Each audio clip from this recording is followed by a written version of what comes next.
Whoa, hey, how's it going? I am back with a new First Thoughts video. I'm actually doing two this weekend because Marvel seems to be setting fires. So, first thing I'm going to be talking about is not a trailer, but the announcement that came this week about the long-awaited Fantastic Four film. And as you know, of course,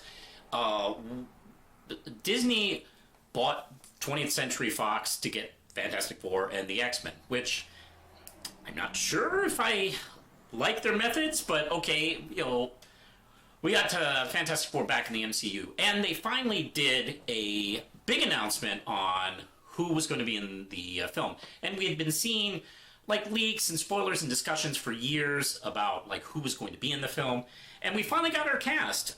It is none other than Joseph Quinn as Johnny Storm, Eben Moss Bacharach as Ben Grimm, Vanessa Kirby as Sue, and none other than the big star, Pedro Pascal as Reed Richards. And we don't have a villain mentioned yet, but I'm sure we will get somebody. And they didn't do a standard like shot of the actors. They did something interesting. They had artwork done to display kind of what I think is sort of a statement on what the film is going to be like. And it has this very 60s, specifically early 60s vibe, like 63 Kennedy era, New Frontier era of 60s. The cast kind of, like the characters kind of hanging around the house and hanging around with Herbie, the robot of all people or things.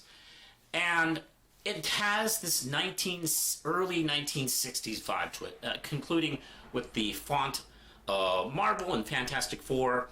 So that specifically tells me that maybe this discussion of them Captain America-ing this shit, where we're going to start in 63, and the characters, when they go through the cosmic rays during the space experiment, get kind of sucked through this time wormhole thingy and end up in the present day, which I think is probably a great idea. And I've really, ever since I've heard people talk about this idea, I've like kind of been all for it, because Fantastic Four is one of those things that some modern writers and filmmakers have had trouble kind of wrapping their heads around as far as a tone.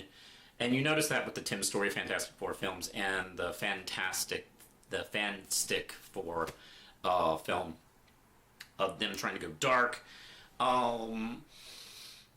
They have had kind of trouble like finding that vibe, and Fantastic Four, not as much as like Captain America and Wonder Woman, who spawned out of the 40s, but Fantastic Four was very specifically of its time, because there was this kind of like hopeful edge to the early 60s, and science really doing a lot of breakthroughs, and the space race, of course. And we really did look to the stars and what science would be able to do for us. And Fantastic Four kind of represents that idea.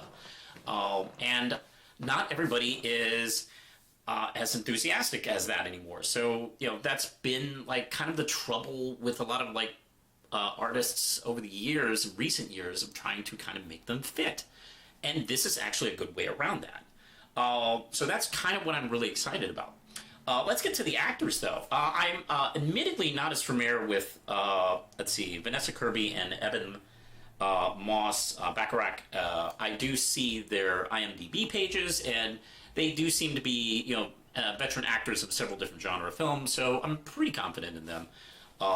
And Joseph Quinn, I didn't realize until I looked him up, and he is none other than Eddie Munson in Stranger Things. So okay, I'm for this. I like him as Eddie Munson a lot. He has that really cool vibe to him. He might be playing a little bit of an older Johnny, although if we're kind of faking it like it's 1963, 30-year-olds played teenagers all the time in those movies, and they didn't seem to care what they looked like. So I don't know, maybe that could work. Or if they go through a wormhole, maybe he could be aged up a little bit, but he is still like feeling like a teenager. So yeah, but of course I'm most interested, and most of the discussion is about Pascal. And there was some kind of poo-pooing it as a safe choice, but I'll be honest, I feel like he's a strong choice. And I mean, yeah, he can be maybe a safe choice and also a good one at the same time. You can be both on that. I do feel like maybe Disney and the MCU is looking for like a more dependable, solid hit because essentially, it's very obvious that they're thinking, when they acquired these two properties back, that the Avengers brand is kind of running out of steam after Endgame, because that story kind of is over for a lot of people. And any further examination of those characters does kind of feel like beating a dead horse to some people. So what better to do is kind of like find the other two branches of the universe, and that's the X-Men and the Fantastic Four, where we could go another generation of these things. Maybe have them butt heads and sort, and then continue with the Avengers here and there in the background, or mixing it up. I don't know.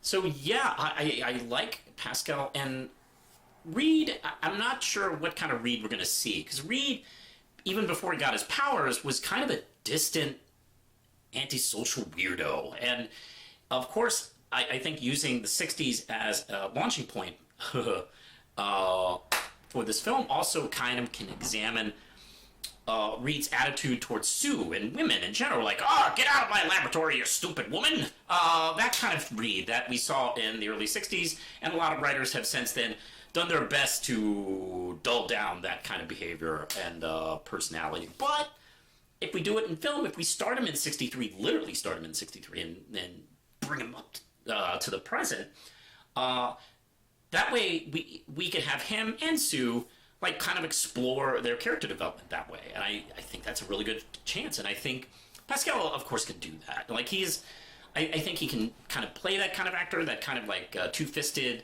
scientist, pulp hero type that we can enjoy out of this. I'm kind of digging it. And he's also charismatic enough to kind of let us forgive that shitty behavior until he kind of does learn for himself. At least that's kind of how I'm seeing this. At least that's what I think is the choice.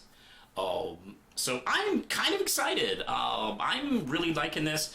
I've been I don't know if you'd say casual Fantastic Four fan, but I've been a strong Fantastic Four fan over the years since I was a kid, and I've been kind of waiting for a really good, strong FF live-action film.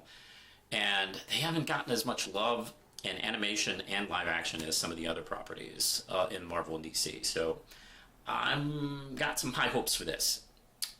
So yeah, that's my thoughts of the casting and the poster for the Fantastic Four film. Let me know what you think in the comments below. You can click the notification bell, and for all things Manos, you can find me at Threads, Facebook, Instagram, Tumblr, Blue Sky, and you can support this channel as well as Manos Publishing for just $1 a month over on Patreon.